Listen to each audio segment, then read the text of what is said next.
ان ظالموں پر جو خدا کے راستے سے لوگوں کو روکتے ہیں، اس کے راستے کو ٹیڑھا کرنا چاہتے ہیں اور آخرت کا انکار کرتے ہیں۔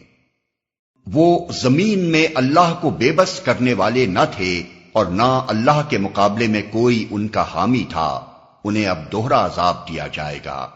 وہ نہ کسی کی سن ہی سکتے تھے اور نہ خود ہی انہیں کچھ سوچتا تھا۔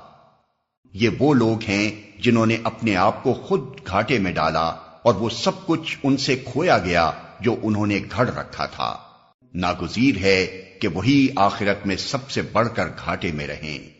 رہے وہ لوگ جو ایمان لائے اور جنہوں نے نیک عمل کیے اور اپنے رب ہی کے ہو کر رہے، تو یقیناً وہ جنتی لوگ ہیں اور جنت میں وہ ہمیشہ رہیں گے۔ ان دونوں فریقوں کی مثال ایسی ہے جیسے ایک آدمی تو ہو اندھا بہرا اور دوسرا ہو دیکھنے اور سننے والا، کیا یہ دونوں یکساں ہو سکتے ہیں؟